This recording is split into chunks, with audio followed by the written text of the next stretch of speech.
Hey and welcome to Ahead of the Curve. I am Jonathan Gelner and thank you for being here.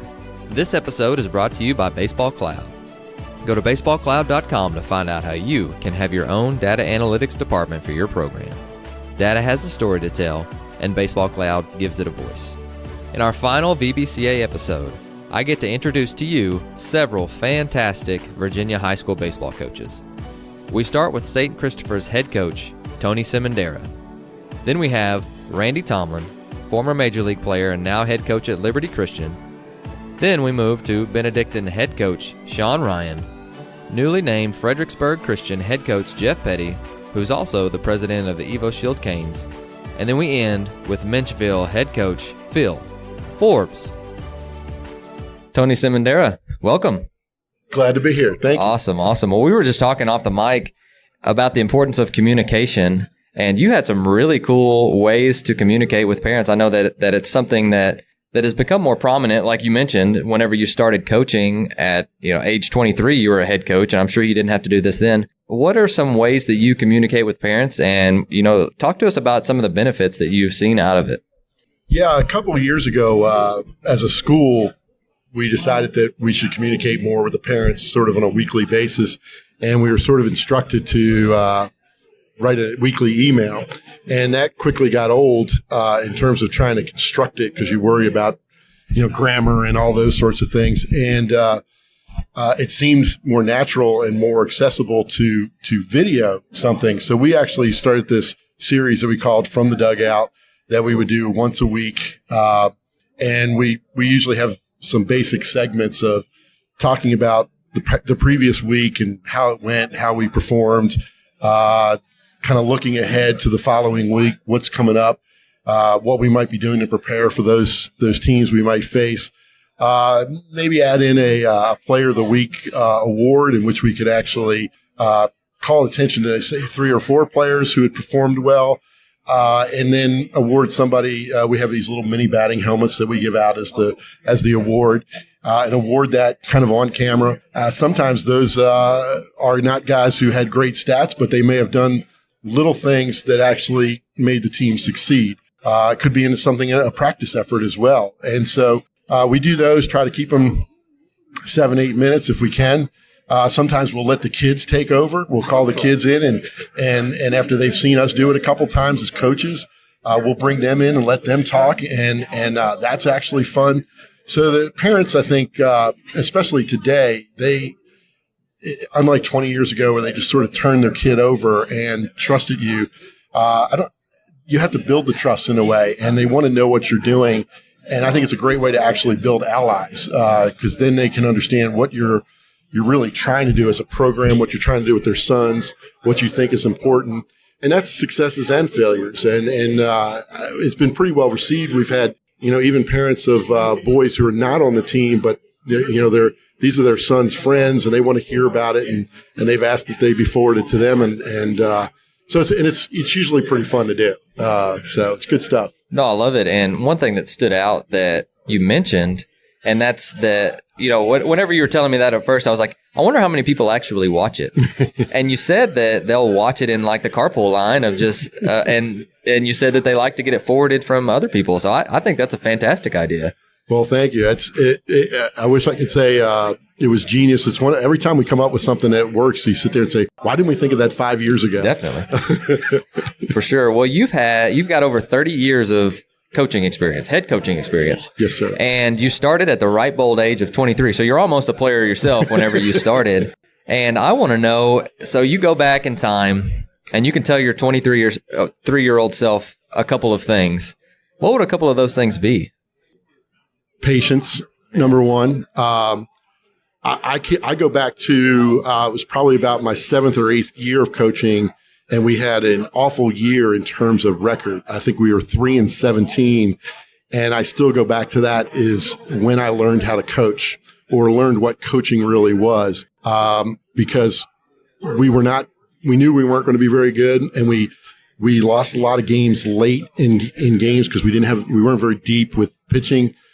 And we had to take a different tact as a coaching staff, and it really had to be about the teaching. It really had to be about the instructing. It really had to be about keeping the boys' spirits up and talking about their improvement and what was happening and that the results were going to happen. And that, like I said, after on reflection, I learned a lot that year about what really teaching and coaching is. And so, when you're 23, you feel like you have to prove yourself, and the only way you prove yourself is to win. And after a while, you figure out it's a lot about talent at this level. And if you don't have it, you're only going to do but so well anyway. And what are the lessons that you have to instill in the boys so that they learn those lessons and then can succeed?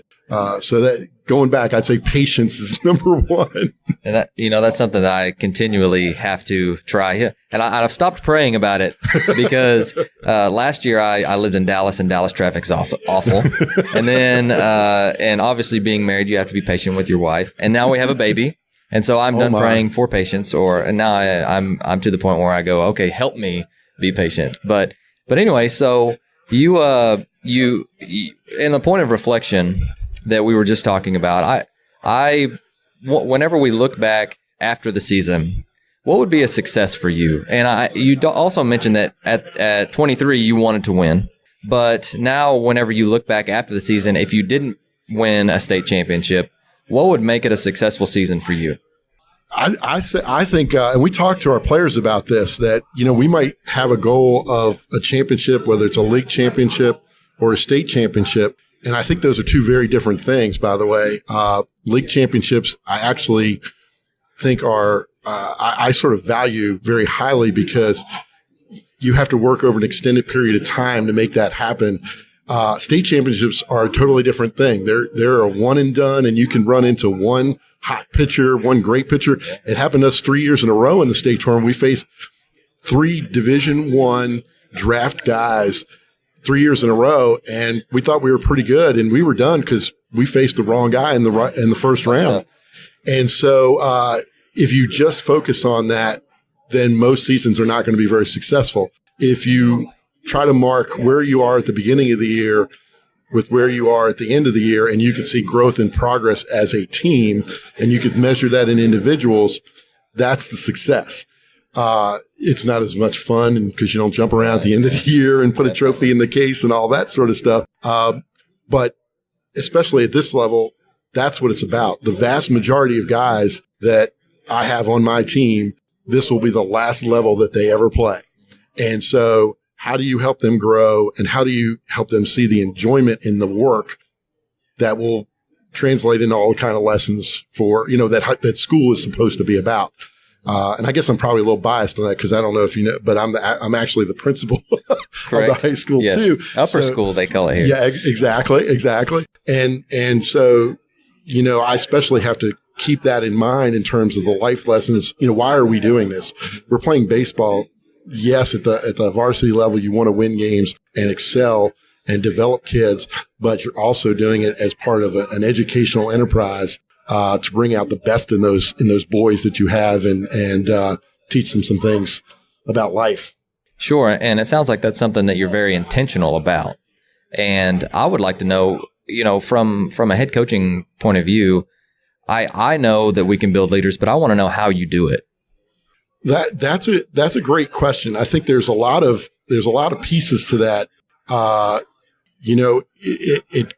There's so many pieces, and I've heard so many people talking about things in here during this convention about things that we talk about, communication, having some sets of standards, listening being a huge part. There are certain things that I certainly believe as a teacher and a coach that are important, and will lay those out. But I also try to give a lot of leeway to my players about, well, what do they want? What are their goals? Don't tell me you want to win a state championship, but you don't really want to work that hard. Right. A kind of a fun story. Now, last year, 10 minutes into the first practice, I kind of jumped my team. Yeah. Because they had spent all season talking about how they wanted to win the state championship. And about 10 minutes in, it wasn't anything terrible, but it was not the level of focus that you need to excel at that level. And I just told them, look, I'm going to be here next year if I want to be here. This is your time. And what do you want to do with it? And, you've talked about this, and this isn't going to get you there. And that's my job, is to reflect that, communicate that to you, and then say, what are we going to do about that?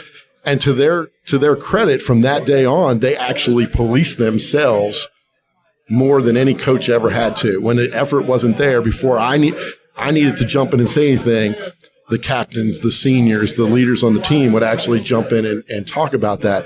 Right. And I think that came from a culture of, they knew what the expectations were. They knew it was okay to push one another. It takes time to build that trust. It takes time to build those skills, because, you can have 14-year-olds on a varsity team, a 15-year-old freshman or something.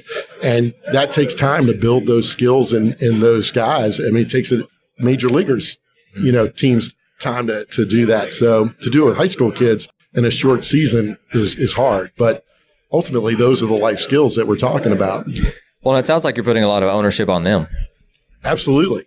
Absolutely. I mean, I think like I say, I think I'm there I know where they want to go and how to get there, but I have to lead them in a way where they want to do it. Because if they don't, what are we accomplishing? I mean, sure. So it helps when you have good players. It helps when you have good kids. And I think we have historically had a lot of those. But they're kids and they want it. What I think is interesting, people ask me all the time about, if kids changed and things like that after coaching for 30 years. And it's in some ways, and I think people expect that to be a negative answer. Kids work harder at baseball today. I mean, I don't have to do some of the basic stuff that, we might spend 5 minutes talking about rundowns, whereas 30 years ago, we spent a half hour 3 times a week just making sure we got it out. Sure. The kids know that stuff. So on one hand, they actually work harder in some ways, but I think they're still kids. They want direction. They want guidance. They want to be pushed hard so that they can accomplish things and feel good about themselves. They may say they don't. They may push back. That's their job at 15 years old. That's what they do. And that's what 15-year-olds have done forever. Yeah. I mean, let's face it. I mean, I'm not 15, and if you tell me I have to do all this hard work, I'm not sitting there jumping up and down. Absolutely. But if somebody helps me understand how it's going to make me better or how it's going to accomplish something, then I'm in. And I have to do that as a principal with my faculty. Mm-hmm. I don't just tell them do this. It's what can make us better? How can we be better with the boys? And then let's work together to make that happen. How can I help? What can you do? It's just another kind of team, really. Right. And you don't have to answer this, but I can only imagine who's harder to deal with at times. But there is one thing that I wanted to leave our guests with. And there was an article about that was about you that I found. And you talked about the mental aspect is what separates baseball teams at the high school level. What does that mean? I think, and again, there's been a couple of folks who've touched on it already at the convention. It's understanding what you can do and what you can't do, and also when to do it. This might be an easy way to explain it. For years, we've had a number 1 on our practice shirts on the sleeve. And we came up with that a number of years ago because I realized that in the moments of crisis, when something was happening, kids could get overwhelmed because they're thinking about 3 different things. I struck out, therefore I'm embarrassed.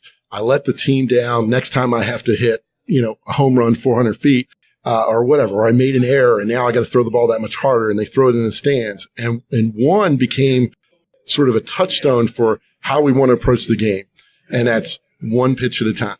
We're down a couple runs. We can't score 7 right now. Mm-hmm. So have a good approach to one pitch, have one good at bat, have a good inning, build on the ones. Instead of letting all this other stuff overwhelm you, you can't do all those things. You can only do one thing. Mm-hmm. You can only hit the next pitch that's coming in. You can only catch the next ball coming at you. And I think that's something that we've really helped the kids do, is slow the game down and mentally, and then do the basic thing.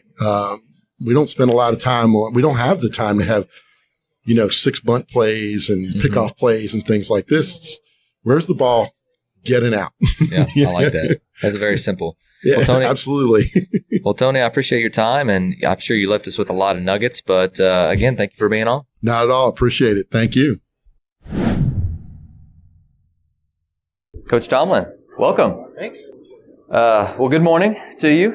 And so let's talk a little bit about Liberty Christian, and something that I really want to ask you is, so you played in the major leagues for a little while, coached in the major leagues for a little while. What's something that you brought back from the major leagues to high school coaches and your program in general? Well, it's the main thing is what I learned with experience about certainly the game. And being able to help kids reach their goal playing in the big leagues. And, Sure. I had a tremendous opportunity with the Pirates to be able to play during some great years with them, and also was able to coach in the Washington Nationals organization as a pitching coach, and was able to be able to invest time with guys and hopefully help them. The main thing is, I played at every level, and I've coached at every level. I've been able to make an impact and just bringing to the guys somewhat of a, you can do it type of attitude. If you have a dream, you can work hard, and you can try to be the best you can be, and we'll work together to try to give you all the tools that you need to accomplish that, and just mainly showing guys that they can reach their dreams. Definitely, and I think it's really neat that you're kind of the living example of what most baseball players want to get to. Because again, you played at every level, you played at the highest level, and you coach at the highest level. Is that something that, I don't want to say you get instant buy-in, but you get a lot of street cred for that? Well, I do, but it's I'm such a lot has been given to me. I've had great opportunities. Was able to play and to coach with the Nationals organization. Was able to go to big league camp as an instructor and be able to gain a lot of experience as a coach there, and it's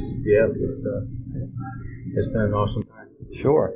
Now, besides obviously size, strength, and ability, what would you say the biggest difference between, playing at a very high level and, a lot of the major league, minor league guys that you're with, and then a lot of the different high school kids? Because we've got a lot of high school kids that are very good, very physical, and very talented. But what's kind of the separator between the guys that are elite, and then, or the guys that are elite, and then the guys that don't quite make it? There's a couple of things. I think, with that, when I tell my kids all the time that talent is you have talent. Okay, it's what you do with it, and really, I think the separator in most cases with that is passion with limited talent. Will outwork talent with limited passion. Sure. So we got to have a passion for it, and the separator as you climb is kind of gravitates towards those that are going to grind it out, be consistent, and stay tough mentally. Right. Yeah, baseball will beat you down. Yeah, it does. And the higher you go, the separator is who can adjust better and who can stay within themselves and compete. At the high school level, kids are trying to figure out who they are. Sure. They're trying to work to be as best they can be. Who am I as a young man? Which is a great part of their lives. Yeah, definitely. With their character, making an impact in their life, and also in a way, kind of steering them and helping them understand who they are as a person, and then the same as a baseball player. Taking their tools and evaluating who they are and getting a plan to help them develop and try to get opportunities for them.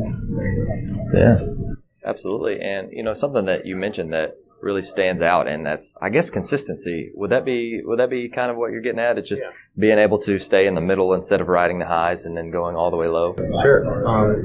Mainly because baseball, you feel like you're right all the time, but we have to, at least mentally, inside have the confidence to feel like we're on top all the time.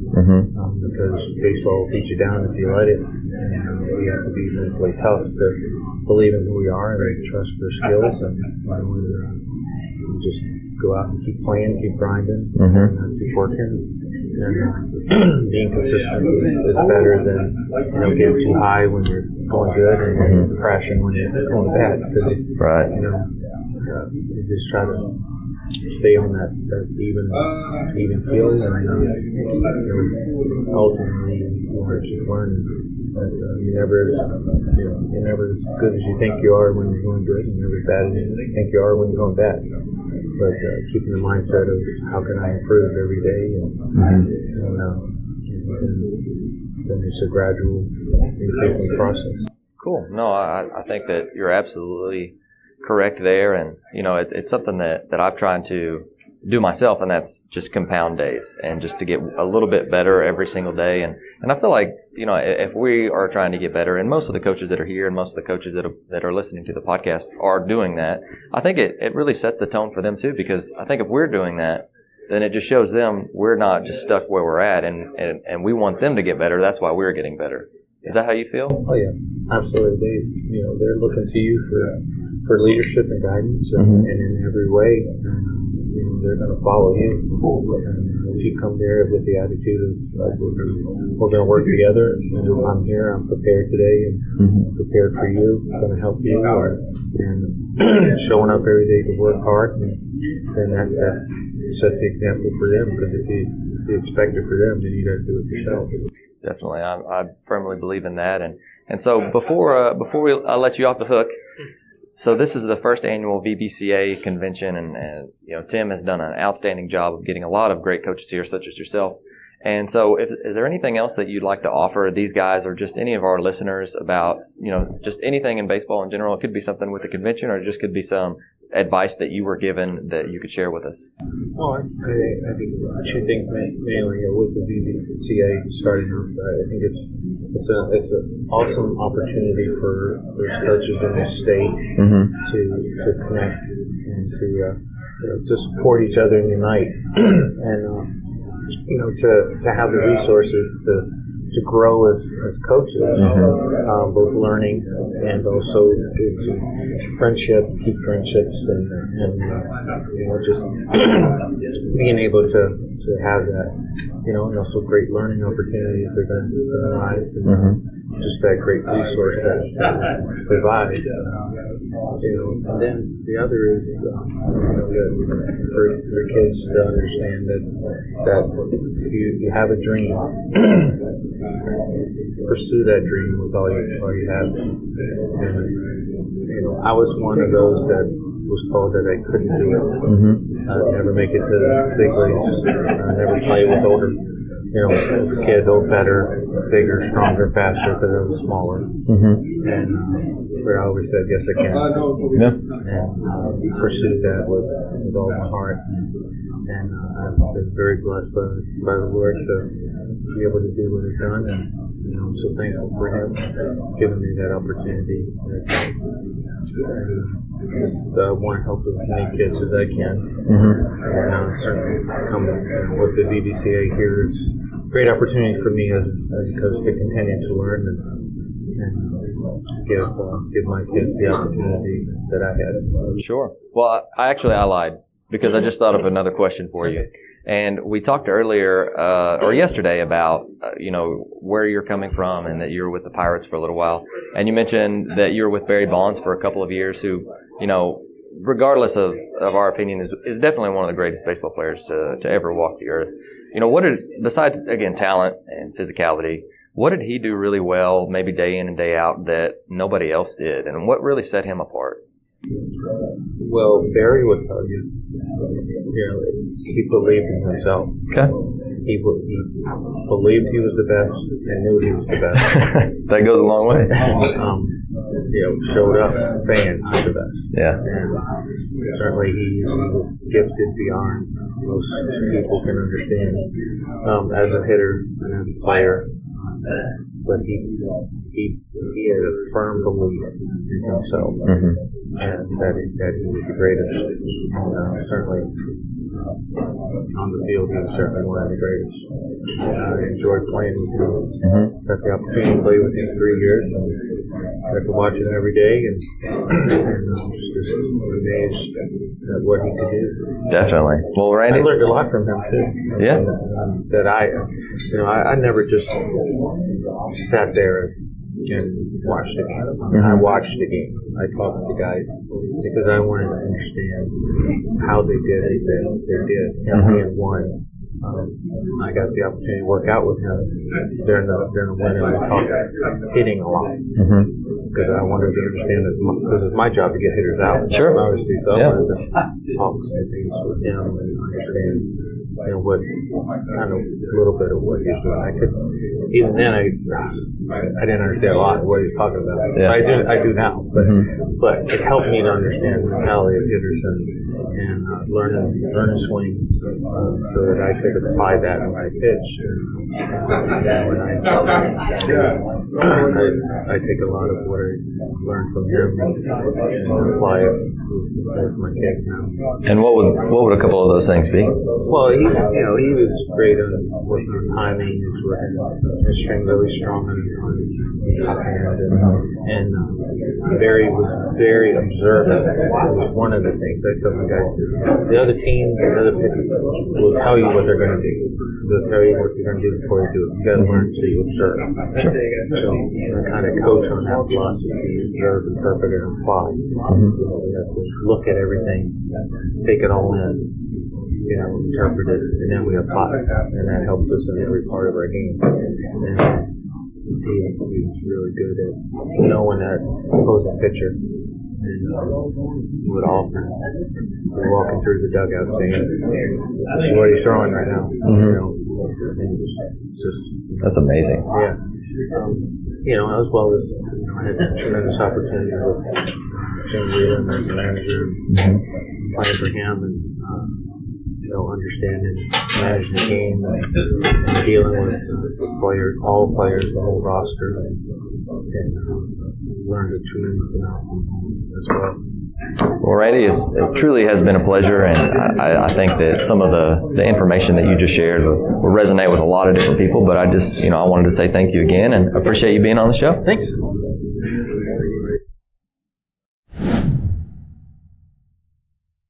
To go to the playoffs each year is you need to have a lot of good players, and we've been fortunate over the years to get a lot of students who are interested in coming to our school. We're an all-boys Catholic military school. You don't get that combination a whole lot anymore these days, but we have a bunch of kids who want to come in and play all kinds of sports, and because we're small enough, you can play a couple different sports at the same time. Play football in the fall and play baseball in the spring, but we've had a lot of great players. And then I think one of the big things that we've always tried to do to try to attract players is we've played a really competitive schedule. We play a lot of games. Generally, we'll schedule about 30 or 32 games, and we'll try to play as many of the tough teams around the state. And I think players like to see that. I think their parents like to see that if we have an opportunity to play a really good public school or a really good private school, we're going to try to do that. And you also mentioned that you're in a really competitive private school district in Richmond, and I just want to know, you're drawn from the same kids, and you guys are competing with each other. What really sets you guys apart, and how have you find? And we talked earlier with Coach Stifler, and he said we got to find our different. Like, what do we do well that we can still compete against guys on a national level? And then for you guys in your district, what do you guys do well, and that's kind of what sets you apart from everybody else? Well, the truth of the matter is that we've got 5 private schools in our immediate Richmond area that play either Division II or Division I, the top 2 divisions of private schools in our state. And I can honestly tell you that all 5 coaches are tremendous. All their schools are tremendous. And I say great things about those guys because I'm really good friends with all those guys. We do want to beat each other. There's no doubt about that. Sure. But we enjoy competing against each other, and we respect each other's programs. And I think that's pretty rare in our area. You don't see that all the time across our state or other states where you have teams that respect each other so much. So how are we different? I mentioned that we're an all-boys military school. Our kids have to have haircuts. They have to have them nice and tight sometimes. And there's no girls. Yeah, it's not, but not by rule. But but I do like to keep it short too. But we don't have girls at our school, so I mean that's really the first check in the box. And sometimes I'll tell folks that, look, if you're looking at any of our private schools in our area, don't look at it for baseball first. Look at it for the school. It's almost like a college choice. And in a way, you're doing that anyways as a parent. You're looking at, should we send our kid to private school? So you're making a choice. And we've got 5 great options right in our immediate area with really good baseball. On the field, I'd like to think some of the things that we try to do, and I don't want to say it's necessarily different from our rivals and peers, we really focus on fundamentals. We really do. I know it sounds a little bit old school, but in working a lot, and we've had a lot of players. I think 50 players over my 15 years have gone on to play college baseball. Awesome. It's pretty much 50-50, whether it's D1 or D3. Those are the 2 most popular options in Virginia. Okay. And what ends up happening, we work really hard on the fundamentals. College coaches, they know that our players are going to be well-schooled. They're going to know how to play the game. And we also are pretty old school in saying, look, we need to field the baseball first. We need to throw strikes. We need to put the ball in play. And that's how we're going to be able to put pressure on teams and win some games.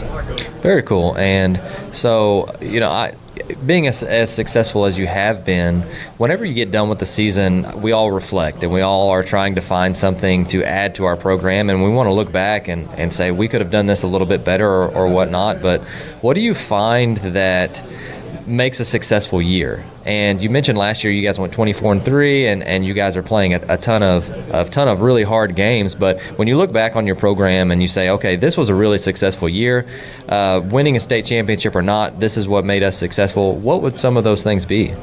Well, we start off with some goals. We do have some team goals at the beginning of the year, and there's some smaller ones that hopefully get to some of those bigger ones. Okay. We do want to try to win Richmond, as we call it. We'd like to beat our rivals and try to be in there, because in our state rankings, we know if we have a couple wins over them, then we likely will be ahead of them in the poll or assure ourselves a spot. Our state tournament has 9 teams that make it. The 8-9 game is a play-in to play the number 1 seed, so you have to be ranked in the top 9. In our division, there's about 16 or 18 teams, so that's the ultimate goal for us, is that I want to be somewhere in that top 8, now top 9, since we went to that a couple years ago, but preferably in the top 7, so you don't have to play that 8-9 play-in game. And I've always felt that as long as we're in that tournament, we have a chance to win it. And we played in the title game, I think 4 or 5 times in my 15 years. We've won twice, but the other 3 times, only once were we really kind of the team to beat. A couple times we snuck in the back door and just got hot at the right time. So the team that beat us last year, we had a remarkable year. We were 24-2 going into the playoffs with 1 loss to our rival, St. Christopher's, and we had given them their only loss. And I think all bets would have been on that Benedictine and St. Chris were going to face each other one final time in the final. However, we ran into the team that got hot in Norfolk Academy down near the beach, pitched the heck out of it against us, the number 2 seed, and against the number 3 seed, and ended up going to the championship game against St. Christopher's. So when we reflect, we look back, did we accomplish our goals? And our goals don't start with state, or they don't really necessarily end with state titles. We don't really talk about that. What is cool is our Final Four is played in kind of an old stadium that's down a little bit south of Richmond, and that is kind of where I end the goals. I always think it's great if you can get to the Final Four and play in that atmosphere, win or lose at that point the rest of the way. I think that's one hell of a season. This year, you kind of take it back a step and say, you know what, we didn't make it to that Final Four, so we didn't make that goal. However, when you can go 24-3 and beat some of the best teams from around the state, public or private, that was one hell of a year, and we've never had a year like that in my 15 years. Definitely, because you said you schedule everybody and you'll play anybody and everybody anywhere, and I really like that competitive aspect of it. But if you're looking at success off the field, do you guys have like some core values or some pillars in your program that you try and instill with every single class, or with every single class that comes through for sure? So our school is based on military and based on religion and based on academic rigor. So we get some of those pillars already, often like a private school does. I think the thing that makes us unique is you get that military. Inherently, you get leadership. Sure. And so what we try to do is feed into that, and we try to make sure that these guys are continuing their growth to become leaders. I get more excited about hearing about our guys when they get a job, 5 years after college, that they're having a baby or getting married or stuff like that, and understanding that these guys are growing up and living productive lives and being valuable members of their community. We do a lot of community service. Every holiday, our guys are out there ringing bells for the Salvation Army. Cool. We're out there doing a lot of different things in our community to try to instill in them that baseball is going to end. We hear that often. It's ended for both of us, right? And we get to come back and coach, and that's how we kind of continue our love of the game. But it's going to end at some point, and we want them to be able to understand that you need to be able to do more with your life, and your academics matter, and your relationships matter, and hopefully your community matters. Wherever you choose to live, we want our guys to be productive in that community. Oh, fantastic. Now, so one of my favorite questions for the podcast, and it's something that I just, stumbled upon one day, and we're in it for the players. That's literally the entire reason why we are coaches, at least most good ones anyways. But I always ask, what is your favorite thing your players do in practice? So, Coach Ryan, if you showed up and you said, hey, guys, we're doing this today, they get so excited. What would that thing be? I was actually just thinking of that and trying to figure out what are some of the fun things that we do.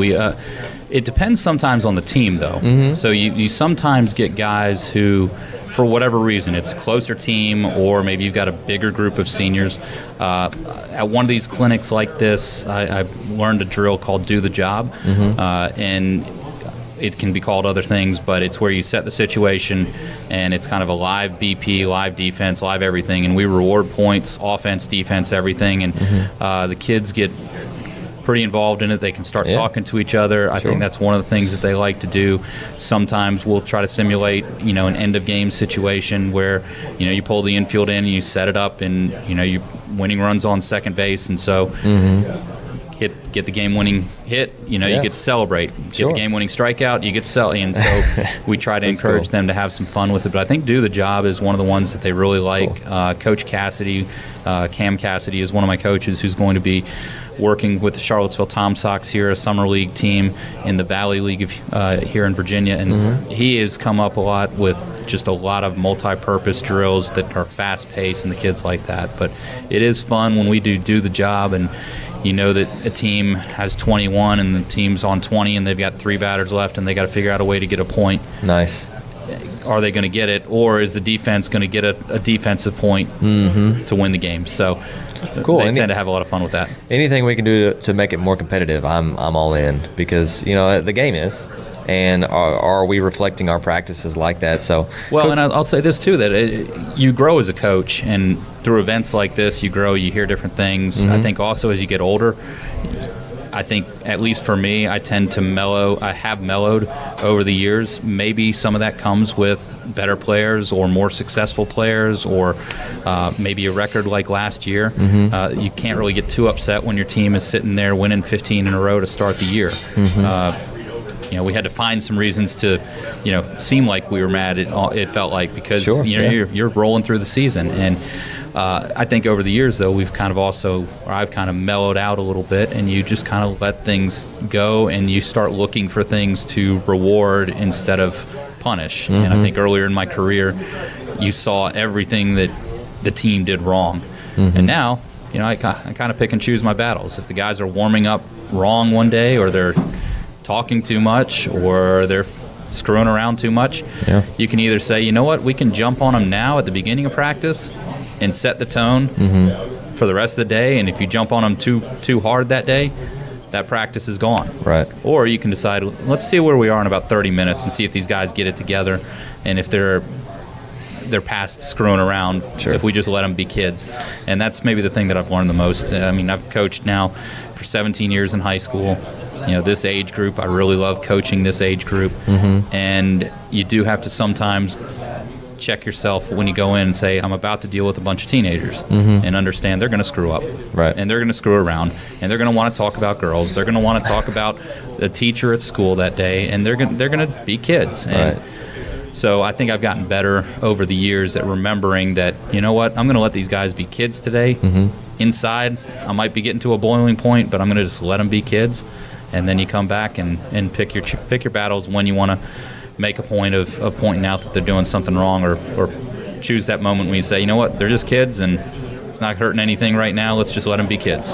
Definitely, and that's you struck a chord with me, because that's something that I'm trying to learn too, and I guess patience. And they've been cooped up in a classroom all day, and like you said, being able to flip that switch is important. But Coach Ryan, I appreciate you spending some time with us, and I want to open up the mic to either tell our listeners or kind of our audience out here just any words of advice or just anything that you'd like to tell them before we go.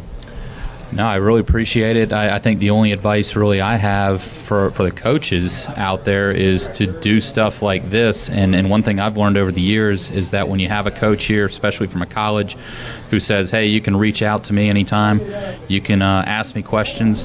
I've always found the college coaches to be so receptive to answer questions and get back in touch with you and talk with you. So I think just trying to feed off of the coaching community as much as you can, that's very helpful and has always been helpful to me. Definitely, and something that I've learned with interviewing almost 100 people now is that no matter the level, baseball coaches are all the same. That's how I feel anyways. I don't know if you run into that as well, but again, thanks for being on the show, and I loved our conversation, and I hope you did as well. Jonathan, thanks so much. Really appreciate you being here.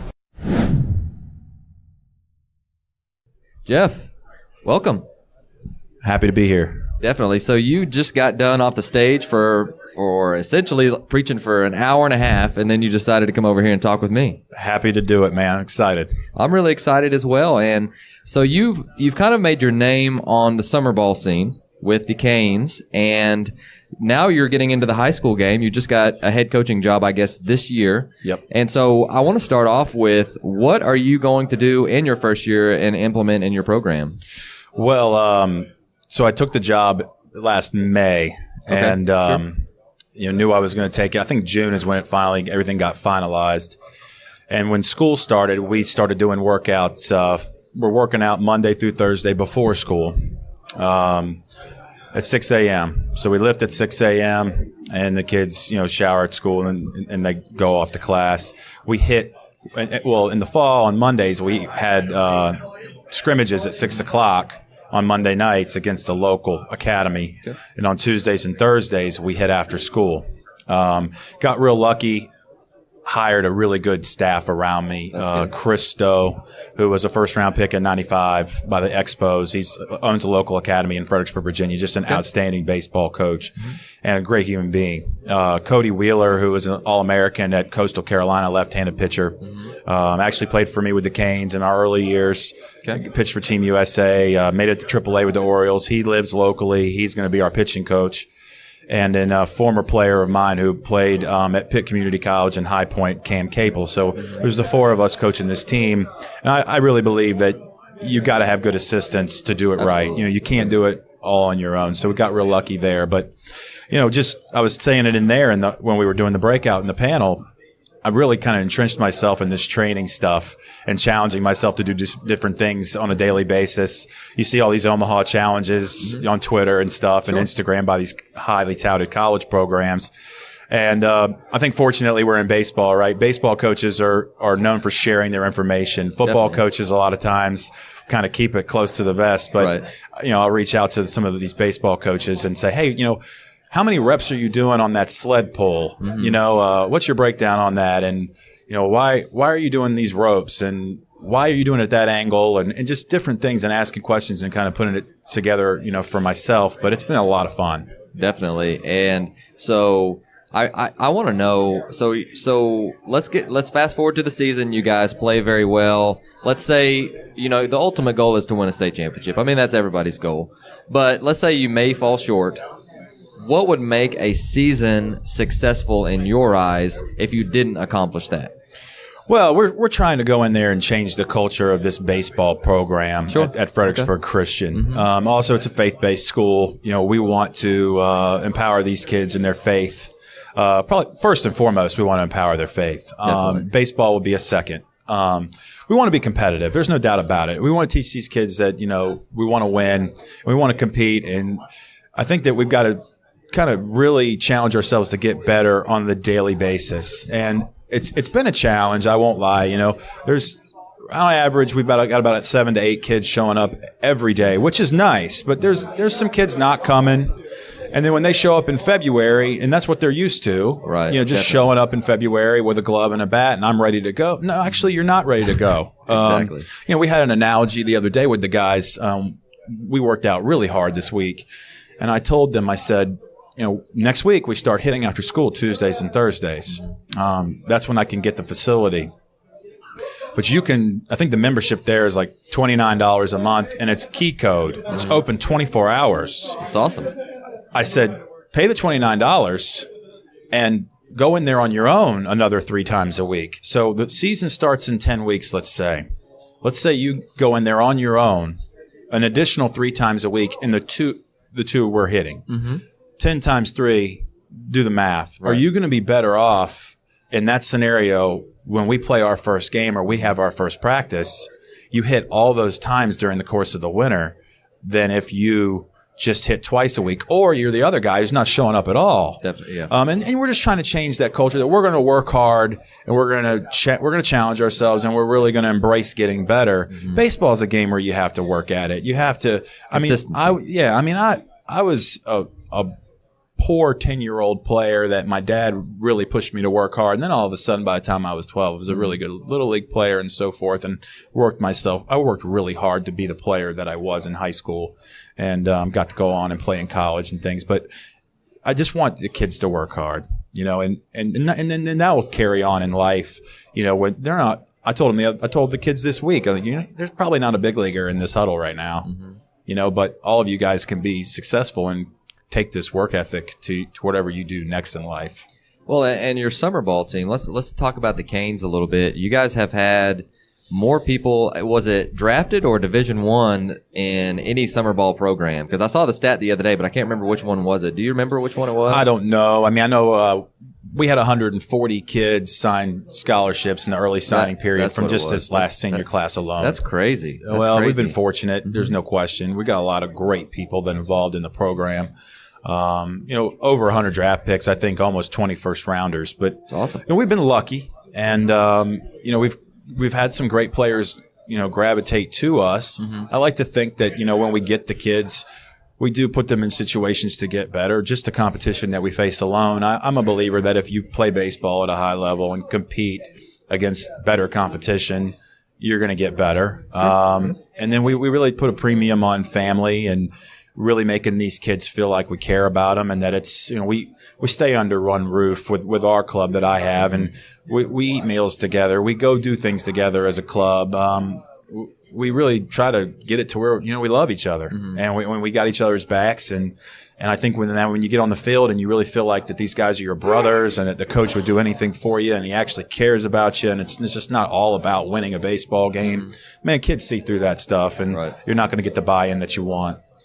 Well, and it sounds like you guys are not only getting good players, you're also developing players in the summer. And so can you tell us a little bit about how you do that? Because you don't get them 7 days a week or at least 5 days a week like most high school programs get them. So how are you doing? Sure. No, that's a great question. And we take a lot of pride in that. So we come in a day early everywhere we go. So, and then we have a team meeting. I have a full-time strength and conditioning coach on the road with us in the summer. His name is Josh Wright. He's out of Southern California. He's outstanding. He's a big Eric Cressy disciple. He's really inept in that way, but he's also got his own twists and turns that he does on things. But our kids love him. They'd run through a brick wall for him, and that's given us a chance for our kids to work out on the road. But we always come in a day early, and we put in a thorough practice. We're not just slapping the lineup on the board and saying, "Hey, go get them." I mean, we do all our first and third coverages and our bunt coverages, and we work on picks, and we worked on time picks, and we work on how we're going to throw behind runners with our catcher and backing up bases, and we talk about these things, and then also on game day, with most travel teams, the game's at 2. Hey, game's at 2, show up at the field at 1. Right. You look over and there might be kids flipping each other front toss. Well, we're fortunate. I mean, we've found a way to fundraise and invest and do different things and twist our money to where we can have a bus. So we have a charter bus, and the game's at 2. We have a team meal, at 10:30, and then we get on the bus at quarter till 11, and then we charter off site and we take an on-field batting practice. We Sounds get a like good pro ball. stretch, right? And our infielders get hundreds of ground balls. We roll double plays. We get a feel for each other.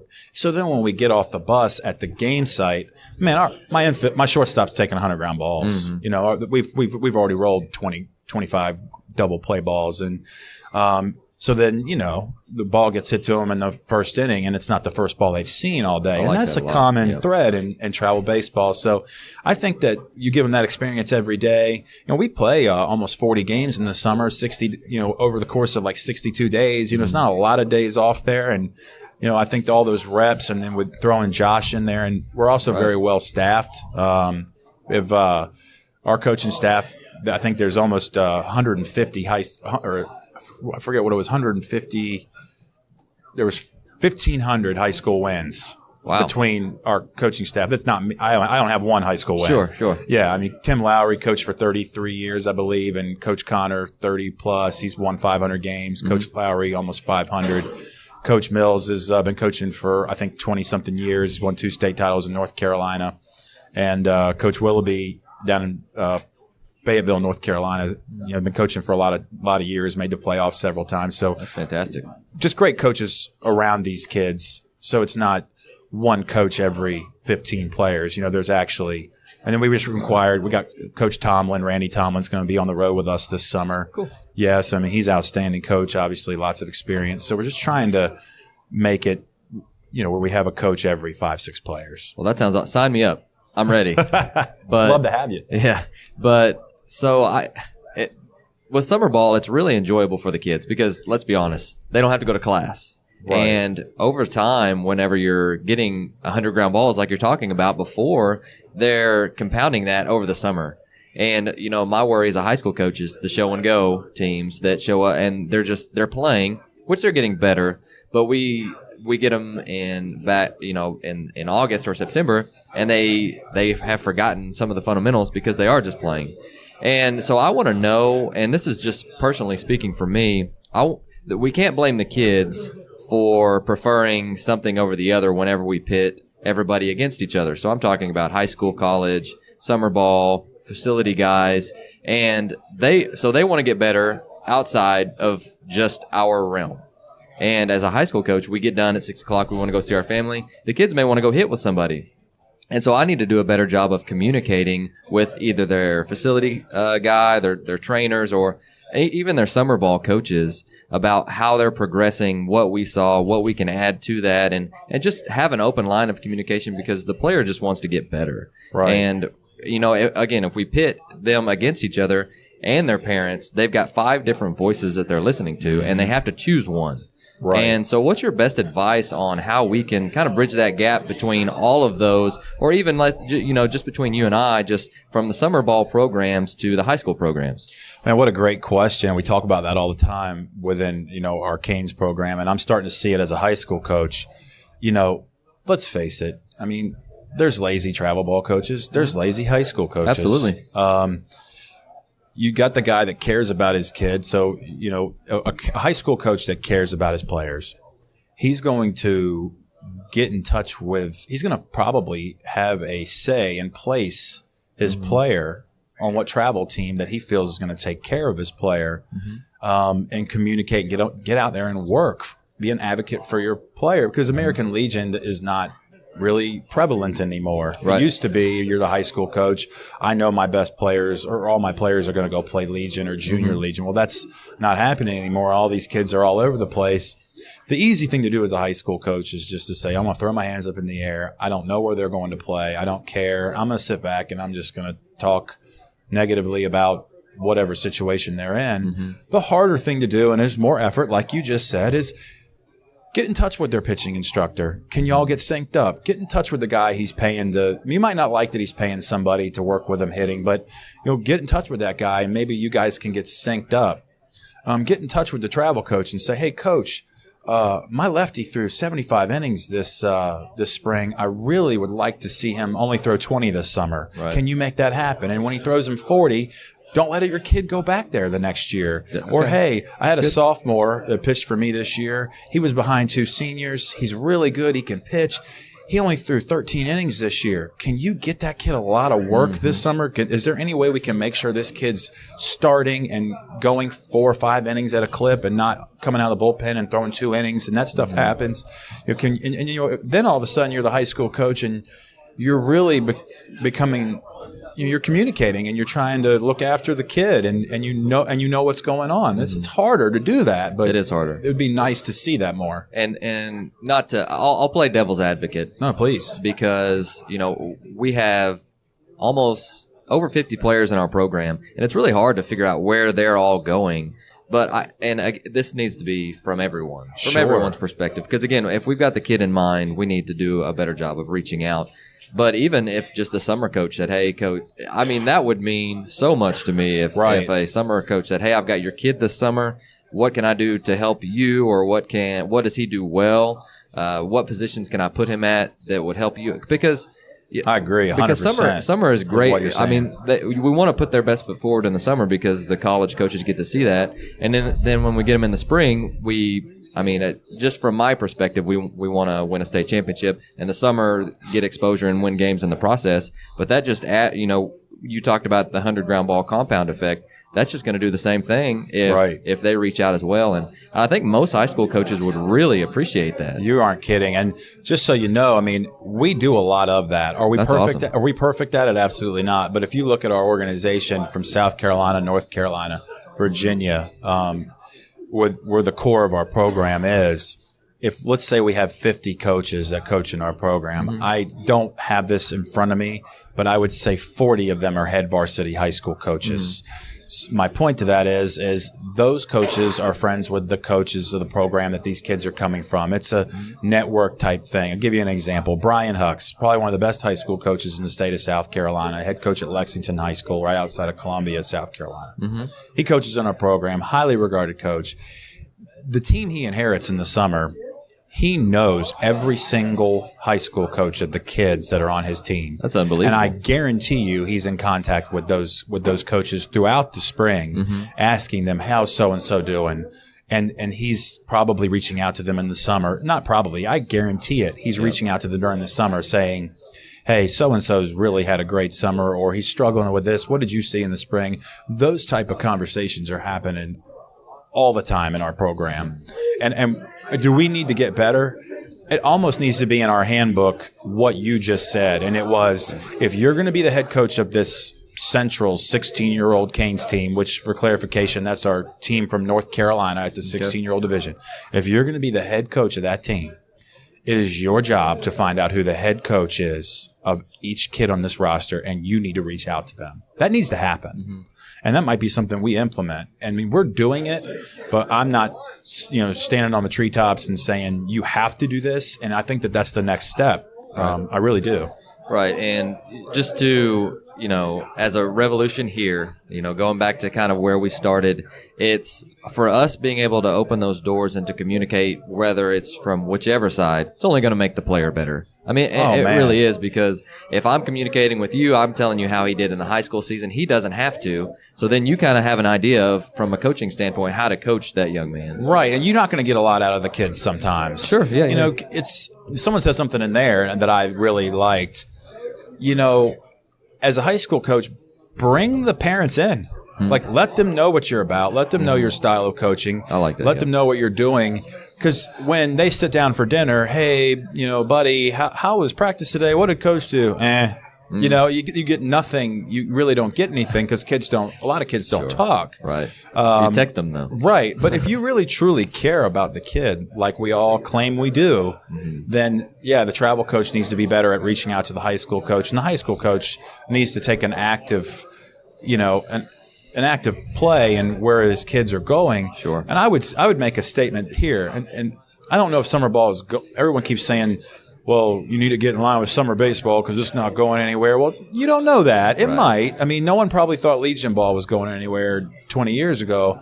But I would say this, the coach of the summer team, needs to get in that in touch with the high school coach. And I would so. say a college coach knows where his players are playing in the summer. Right, they do. Yeah, they go watch them. They know. I mean, these 5 guys are going to the Cape. These 4 are going to the Valley. These 3 are going to the Cal Ripken League, or and that if we could almost turn it into that type of deal, because if you're the head coach, let's say at UVA, and Coach O'Connor sends one of his pitchers up to the Cape League, and he says, "Hey, this is what I want. I want you to throw him 20 innings, and when that's over, I'd like him to come home." And then that coach doesn't follow through with that. Coach is probably not going to send that kid back to that coach. I mean, it's maybe getting on that, get it where we're doing it that way. Definitely. Well, Jeff, it's been a pleasure, and I want to open up the mic for you. Tell our listeners or just anybody that's here, is there anything that you want to leave them with? Well, no, I mean, I think everything was great. With what we just talked about. I mean, I'm excited about coaching this high school baseball team and best of luck and what it could be, and it's a different challenge. Being out there on a daily basis with kids of all different talent levels and really get in there and actually and coach a little more. I'll be honest, when the end of October hit with the Canes, and then I wasn't back on the field until the 1st of June. I mean, that was a lot of months without coaching in my life. I found myself going and watching a ton of college games, and I always went to spring training and walked around the ballpark like a lost puppy because I missed baseball so bad. And I'm fortunate that my wife is, really supporting me. Waking up at 4:45 in the morning every morning and getting in the car and going to workouts, and I'm not around when the kids wake up, and then when the spring sets in and practice and games, and I've got a really good support system there with her, and just looking forward to it. Definitely. Coaches' wives are definitely the strongest wives, for sure. No doubt about it. But, Jeff, thanks again for being on. Man, thank you so much for letting me be here. You're doing some really cool stuff. Well, thank you. I appreciate that. Yep. Take care. Coach Forbes, welcome. Good evening. Glad to be here. Thank you. Definitely. And so whenever Tim asked me to go find you, I said, which Phil Forbes? Because apparently there's a couple on your staff, and then there's one that was actually a player. Can you talk to us a little bit about that? Sure. I'm Philip Forbes III. My hitting coach, assistant coach, is Philip Forbes IV. And my grandson plays for me, and he's Philip Forbes V, and we call him P5. P5. That's unbelievable. And so you're just keeping it all in the family at Menchville. Well, it's been a dream. I've coached for many, many years, 34 at Menchville and 43 overall, and I still teach and coach, and I love it, enjoy it. When I started coaching, I coached football, basketball, baseball, track, wrestling. I love all sports, and baseball I'm only coaching now. It's all become year-round, and it's tough to be equal with all kids if you just don't stick with them and you continue other sports, because it's year-round coaching. Right. And, the only thing that would make it better is if your wife was your first base coach. That would be fantastic. Well, my wife is a coach. When we get home, I bet. She critiques the game with me, and I listen and go back and try to improve. That's a sign of a good marriage. Well, yeah, we've been together since high school, and I look at it like we're antiques, and we'll be antiques for life. That's fantastic. Well, let's talk a little bit about Menchville. And you've been wildly successful over your career. And you mentioned that you were almost 70 years old. And so I want to know, for the guys out here or the listeners to the podcast that are saying, I want that. I want to be someone like that, and they look up to yourself and people like you. What would be your best advice for them? Well, have fun, be energized. I thank the good Lord every day I get out of bed. I enjoy it very, very, very much. And I look forward to going to school and seeing the students and student athletes. I'm always in the hallway greeting kids, not just my athletes, but I do look after them too. I just have fun. I have good assistant coaches that have been with me a long time. They're very good coaches. They're good right arms, left arms. They believe what I believe, and we have a lot of fun together. And, it's about the game of life, helping these kids be successful. You don't have to always be a college baseball player to play at Menchville. You just got to have fun and try to be a good college or a good high school player, and hopefully it leads to be a good person in life and helps you out in the game of life. Well, and that's something that you mentioned earlier that really stood out to me. You said that you had a young man who went into the Marines, and he wanted to come back and talk to your classes and your players, about some of his experiences. One, I like you mentioned earlier, that I think that's the sign of a great young man. And two, I want to know, what did he say? Well, let me start out. His name is Kyle Ortiz. Okay. He's now in the Marines. I started coaching him in travel ball at about 10 years old. And he always wanted to be a pro player, college player. And, so I knew I had my work cut out for me, and I just hoped he would stay and play at Menchville when he got in high school, because, as you know today, kids can go anywhere and play, and they may like you as a coach or may not like you as a coach or whatever. Well, he did play for us, and he was my captain, and we were prepping for him to go to college to play baseball. And then in the middle of the school year of his senior year last year, I said, well, let's get it narrowed down to who we're going to pick. And Kyle said to me, he said, Coach, I'm not going to play college ball. I'm going to join the Marines. I was stunned. Yeah. And I said, well, all right, think about it and come back and we'll talk about it.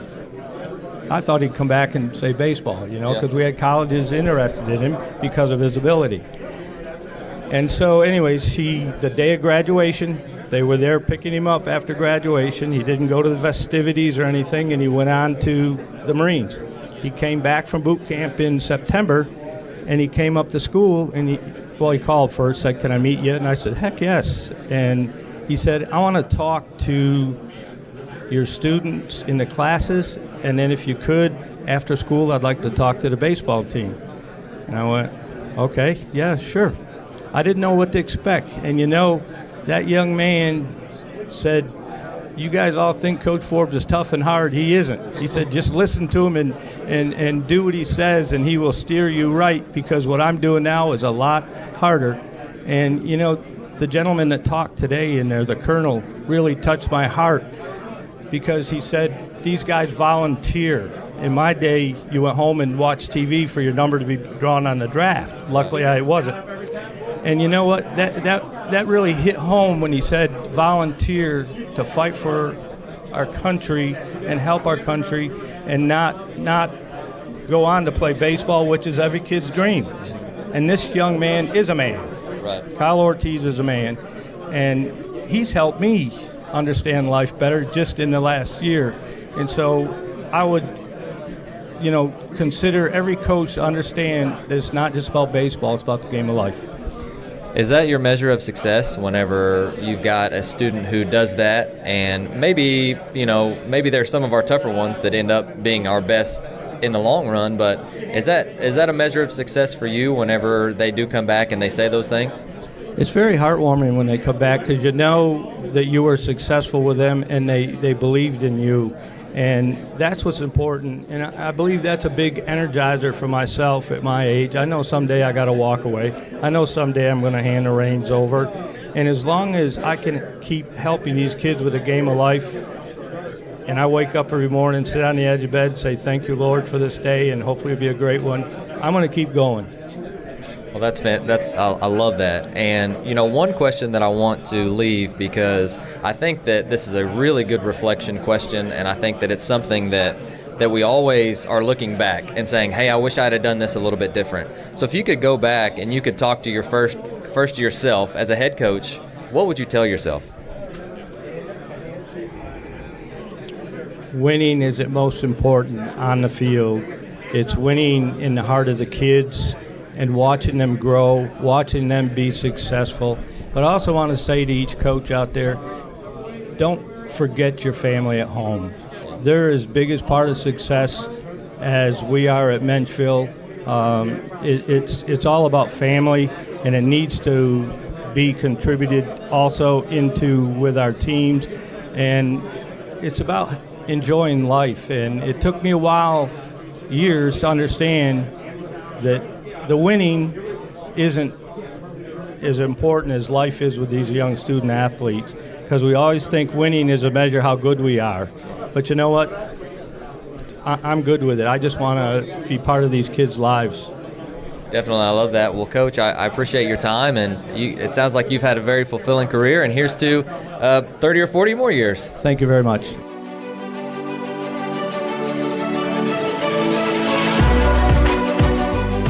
Thank you for listening to Ahead of the Curve.